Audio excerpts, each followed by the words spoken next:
Good morning, student. Today we will read Footprint Without Feet. Dear students, Footprint Without Feet is very interesting story. Is written by Herbert George Well. In this story, writer describes about a scientist whose name Griffin.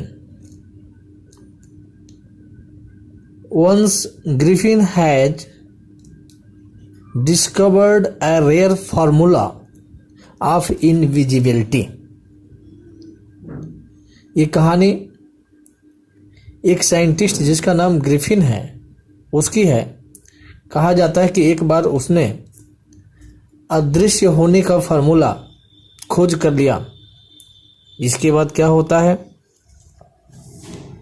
He developed a drug which made his body invisible, but he can be only felt physically. उसने दवा की खोज तो कर ली कि उसको निगलने से कोई भी व्यक्ति इनविजिबल हो सकता है, दिखाई नहीं दे सकता है, लेकिन ये सिर्फ फिजिकली अपीयरेंस के लिए था। Then he misused his power to steal money. तब क्या होता है? जब उसने इनविजिबल होने की ड्रग का खोज कर लिया है, तब इसके बाद ही मिसयूज हिज पावर, वह अपने पावर का मिसयूज करने लगा। जिसे बदला लेना होता था उसे मारपीट कर लेता था, पैसे चुराता था, कपड़े, यानी जो चीज चाहती थी उसको वह इनविजिबल होकर के आसानी से प्राप्त कर लेता था। But he found it difficult to stay in London with such power, so he decides to move to a small village Iping. जब लंदन शहर में वह इस तरह की घटनाएं और अपने पावर का मिसयूज करने लगा था तो धीरे धीरे लोगों में उसके प्रति रोष बढ़ गया था, और तब उसे यह रियलाइज हुआ कि अब वह लंदन में सेफ्टी नहीं रह सकता। इसलिए वह एक छोटे से गांव आइपिंग में रहने का निश्चय किया। इन the village people were spectacled about him and looked at him strangely. गांव में जब देखा तो गांव के लोग उसे हमेशा संदेह के दृष्टि से देखते थे, क्योंकि एक बहुत ही स्ट्रेंजली अजीब सा दिखता था। A series of incidents happened in the end there he stayed. जहां वो रहता था उसमें एक अजीब प्रकार की घटनाएं घटने लगी थी। As his money exhausted he again started stealing it from people and hit the owners of the inn also. जब उसे पैसे कमी होती थी तो पैसा आसानी से चुरा लेता था, और नहीं तो किसी को पीटने की बात करनी हो तो वो पीट भी देता था। But lastly, he has to reveal his identity to the people, but nobody catch him as he becomes invisible. Last में जब लोग वो उसे पकड़ने की कोशिश करते हैं, वो पकड़ भी लिया गया, लेकिन वह अदृश्य दवा का प्रयोग करके अपने को बचा लिया। Dear students, now we will read the detailed summary of this chapter. The story goes, once upon a day, Griffin gulped the drug and became invisible. एक दिन की बात है, वो दवा को निगल लिया और अदृश्य हो गया। He accidentally stepped in mud and was first time he was seen by two young men who followed his footprints till it becomes faint. एक दिन की बात है कि उसका पैर कीचड़ में पड़ गया और पैरों के निशान, दो लोग उसको देखे और उसका पीछा पीछा करते गए। लेकिन वे बहुत आश्चर्य हुआ कि ये फुटप्रिंट दिखाई तो देता है, लेकिन ये किसका प्रिंट है, फुटप्रिंट है, ये पता नहीं चला। ये सब सोच करके वे दोनों व्यक्ति बेहोश हो गए। He was walking on the roads and was feeling cold. वह इधर से उधर घूम रहा था क्योंकि उसे ठंड लग रही थी। So he enters a shopping centre to feel warm. इसलिए उसने एक शॉपिंग सेंटर में अपने को गर्म रखने के लिए प्रवेश किया। After the stores shut down he choose to wear comfortable garments and eat something later. जब स्टोर बंद हो गया तो स्टोर के अंदर वह छिप करके आराम से रहने लगा, गरम गरम कपड़ों का प्रयोग करके अपने को ठंड से बचाया। इसके बाद वहाँ किचन में रखी चीज़ों का यूज किया। He decided to sleep on heap of the quilt in the store. और स्टोर में जो रजाइयों का ढेर लगा हुआ था उसमें वो सोने का निश्चय किया। The next morning before he wakes some store associates had seen started following him।